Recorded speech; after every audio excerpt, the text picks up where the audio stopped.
Info کے ناظرین السلام علیکم۔ آج کی ویڈیو میں آپ کو بتائیں گے کہ کیسے ارمینیا اور آذربائیجان کے درمیان جنگ میں نیا موڑ آ گیا۔ قرہ میں شکست کے دہانے پر پہنچنے والے ارمینیا نے ترکی پر حملہ کر دیا۔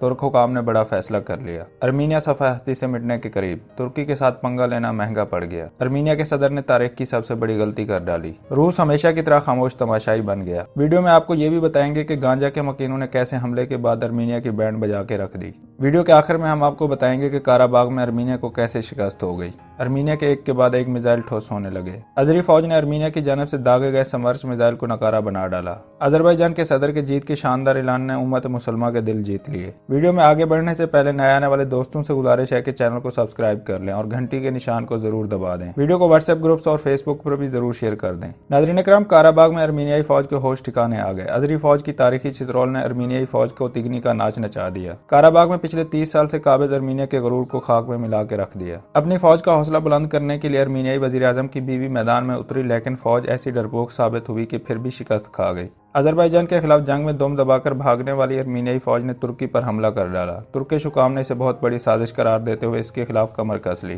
ترکی کے دو ٹوک موقف سے آذری صدر ترلے منتوں پر اتر ہے اور روس کے پاؤں پکڑ لیے۔ ترکی کے ارمینیا کے خلاف میدان میں آنے کے بعد کیا روس نے نکول پشنیان کو مدد کی یقین دہانی کرا دی؟ کیا اب اس جنگ میں روس اور ارمینیا مل کر ترکی اور آذربائیجان کے خلاف میدان میں اتریں گے؟ اگر ایسا ہوا تو پھر یہ سمجھیں تیسری عالمی جنگ چھڑ گئی، کیونکہ روس اگر اس جنگ میں کود پڑتا ہے تو چین اور پاکستان کا ترکی کے حق میں میدان میں اترنا فرض ہو جائے گا۔ ارمینیا نے پچھلے ماہ گانجا شہر پر بلاسٹک میزائل حملہ کیا، جس کے بعد وہاں کا نظام زندگی دھرم برہم ہو گیا تھا۔ زندگی مفلوج ہو کر رہ گئی تھی، لیکن اب چند دن گزرنے کے بعد گانجا شہر کے مکینوں نے ایسا کیا کام کر ڈالا کہ ارمینیا دنیا میں منہ دکھانے کے قابل نہ رہا۔ آذری فوج نے ارمینیا کی جانب سے داغے گئے سمرچ میزائل کو کیسے ناکارہ بنایا اور یہ میزائل ارمینیا کو کس ملک نے دیا؟ اگر یہ میزائل ناکارہ نہ بنتا تو اس سے کتنی تباہی مچنی تھی۔ اور ویڈیو کے آخر میں ہم آپ کو یہ بھی بتائیں گے کہ کس بنیاد پر آذری صدر الہام علیوف نے فتح کا اعلان کر دیا۔ آذربائیجان نے قرہ کے کتنے حصے پر سے قبضہ چھڑا لیا؟ ناظرین کرام، آذربائیجان 30 سال سے زائد عرصے سے اپنے مقبوضہ علاقوں کو چھڑوانے کے لیے نوگورانو قرہ میں فوجی کارروائیاں کر رہا ہے۔ حالیہ دنوں میں ان جھڑپوں اور عسکری کارروائیوں میں تیزی دیکھنے میں آئی۔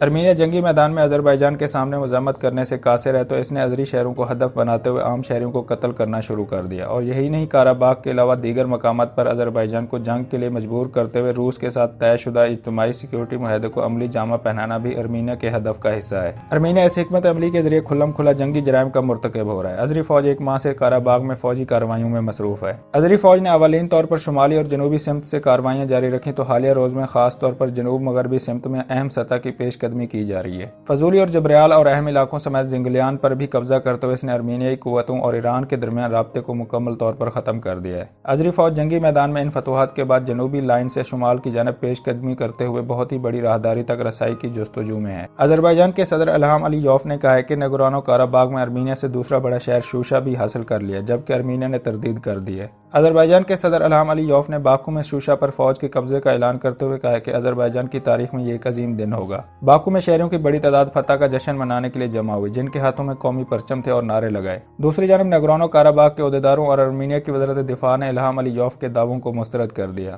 ناگورنو قرہ کی ریسکیو سروس کا کہنا تھا کہ شوشی بادستور آذربائیجان کے لیے ناقابل حصول خواب ہے، تاہم شہر کو دشمن کی بمباری سے شدید نقصان پہنچا ہے۔ ارمینیا کی وزارت دفاع کا کہنا تھا کہ اہم علاقے میں شدید لڑائی جاری ہے، جبکہ ناگورنو قرہ کی فوج نے کہا کہ انہوں نے آذربائیجان کی فورسز کی پیش قدمی کی کوششوں کو ناکام بنایا ہے۔ ناظرین کرام، اس جنگ میں ترکی آذربائیجان کے کندھے سے کندھا ملا کر کھڑا ہے۔ ترکی کے وزیر دفاع نے آذربائیجان کی فوجی مدد کی یقین دہانی بھی کرائی، لیکن اس شرط پر کہ فوجی مدد کے لیے آذربائیجان درخواست کرے تو۔ ترکی کے اس بے مثال اور بے لوث جذبے کو مسلم ممالک تو قدر کی نگاہ سے دیکھتے ہیں، لیکن یورپی ممالک خاص کر فرانس ترکی کی اس بے جا مداخلت کے خلاف ہے۔ یورپی یونین نے ترکی پر پابندیاں لگانے کی دھمکی بھی دی، لیکن رجب طیب اردوان ڈٹے رہے اور ابھی تک وہ اپنے فیصلے پر قائم ہے۔ اس حمایت کا ترکی کو نقصان یہ ہوا کہ عالمی سطح پر ترکی کو ایک جارح مزاج ملک کا درجہ دیا گیا۔ متعدد بار ترکی کو اس کا خمیازہ بھی بھگتنا پڑا، جیسا کہ گزشتہ دنوں ترکی اور اس کے شہریوں نے قرض ادا کیا۔ امریکہ میں قائم ایک ترکش ہوٹل پر ارمینیائی ایجنسی کے لوگوں نے دھاوا بولا اور وہاں پر گنڈا گردی شروع کر دی۔ پورے ہوٹل کا نظام تہس نہس کر دیا، ہوٹل کا سارا سامان توڑ ڈالا اور ہوٹل کی انتظامیہ کو بھی قتل کرنے کی کوشش کی، لیکن وہ لوگ جان بچا کر بھاگ نکلنے میں کامیاب ہو گئے۔